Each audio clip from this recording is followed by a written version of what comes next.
রমজান মাস আসার পর থেকেই প্রতিদিন ইফতারিতে বুট মুড়ি খেতে খেতে সবারই একঘেয়েমি লেগে গিয়েছিল, তাই আজকে বিরিয়ানি রান্না করেছিলাম। হ্যালো ভিউয়ার্স, আসসালামু আলাইকুম। সবাই কেমন আছেন? বিরিয়ানি রান্না করার জন্য প্রথমেই আমি এখানে সাদা কক মুরগি ভালোভাবে কুটে তারপরে ধুয়ে নিয়েছি ৩-৪ বার। তারপর আমি একটা কড়াইয়ের ভিতরে এখানে মুরগির মাংসগুলো দিয়ে দিলাম। তারপরে এখানে পেঁয়াজ, মরিচ, আদা, রসুন বাটা এবং এখানে বিরিয়ানির মশলা, রাঁধুনি বিরিয়ানি মশলাটা ইউজ করেছি আমি এখানে। তারপরে একটুখানি তেল দিয়ে লবণ দিয়ে সবকিছু একবারে ভালোভাবে হাত দিয়ে মাখিয়ে নিচ্ছি। এভাবে হাত দিয়ে মাখিয়ে নিলে কিন্তু রান্নাটা খেতে খুবই ভালো লাগে। পরে আমি এখানে পরিমাণ মতো একটুখানি পানি দিয়ে দিলাম। যেহেতু কক মুরগি ছিল, এটা সিদ্ধ হতে কিন্তু অনেকটা বেশি পরিমাণ টাইম লাগে, তাই আমি এখানে একটু বেশি পরিমাণ পানি দিয়ে ঢাকনা দিয়ে ঢেকে দিলাম এবং ঢাকনা দিয়ে ঢেকে দেওয়ার পর আমি চুলার আঁচটা একটু বাড়িয়ে দিয়েছিলাম। যখন এটা বলক এসে পড়েছিল, তারপরে কিন্তু ঢাকনাটা উঠিয়ে আমি এখানে নাড়াচাড়া দিয়ে নিচ্ছিলাম। ৩-৪ বার নাড়াচাড়া দেওয়ার পর এখানে কিন্তু আমি টমেটো দিয়ে দিয়েছিলাম। এরপর কিন্তু আলুগুলোকে বড় বড় পিস করে এর সাথে দিয়ে দিয়েছিলাম, যেহেতু আলুটাও সিদ্ধ হতে হবে। তারপর আমি আলু দেওয়ার পর এখানে ভালোভাবে সবগুলো একসাথে নাড়াচাড়া করে নিচ্ছিলাম। নাড়াচাড়া করার পরে এটা আমি আবারও ঢাকনা দিয়ে ঢেকে দিলাম। ঢাকনা উঠিয়ে এবার আমি এখানে মুগ ডাল দিয়ে দিব।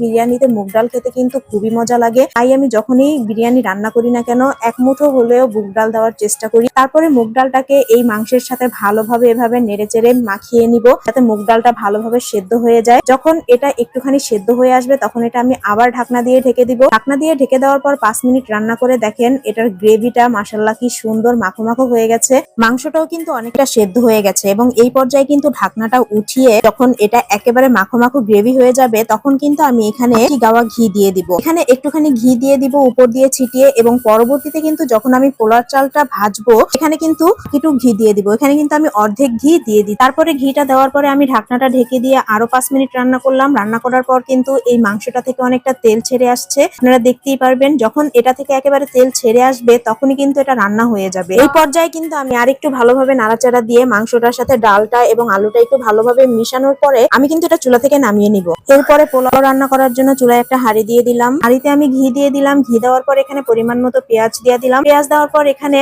যখন একটুখানি ভাজা ভাজা হয়ে যাবে, তখন আমি এখানে তেজপাতা দিয়ে দিব এবং তেজপাতা দেওয়ার পর এখানে গরম মশলা দিয়ে দিব। তারপর কিন্তু আমি পোলার চালটাকে ভালোভাবে ধুয়ে নিচ্ছি। তবে একটা কথা বলে রাখি, আজকে কিন্তু আমি 1.5 কেজি চালের বিরিয়ানি রান্না করব এবং মুরগি হচ্ছে 1.5 কেজি। মোট 3 কেজি চালের বিরিয়ানি, মোট 3 কেজি বিরিয়ানি আমি রান্না করব। এরপরে চালটাকে ভালোভাবে দেখেন তেলের ভিতরে আমি এটাকে ভাজা ভাজা করে তারপর এখানে কিশমিশ দিয়ে দিলাম। তারপরে একটুখানি দুধ দিয়ে দিলাম। দুধ দেওয়ার পর কিন্তু আমি পরিমাণ মতো পানি এখানে দিয়ে দিলাম। একটা কথা বলে রাখি, এক্ষেত্রে 3 কেজি চালের জন্য কিন্তু আপনাকে 6 কেজি পানি দেওয়া লাগবে। এরপরে ভালোভাবে বলক এনে আমি মাংসগুলোকে দিয়ে দিলাম। দেওয়ার পরে ঢেকে দিয়ে তারপরে আরো 10-15 মিনিট রান্না করে আমার বিরিয়ানিটা কিন্তু হয়ে গেছে। ভিউয়ার্স, আমার আজকের ভিডিওটি আপনাদের কাছে কেমন লেগেছে অবশ্যই কমেন্ট করে জানাবেন, শেয়ার করে পাশে থাকবেন। আল্লাহ হাফেজ।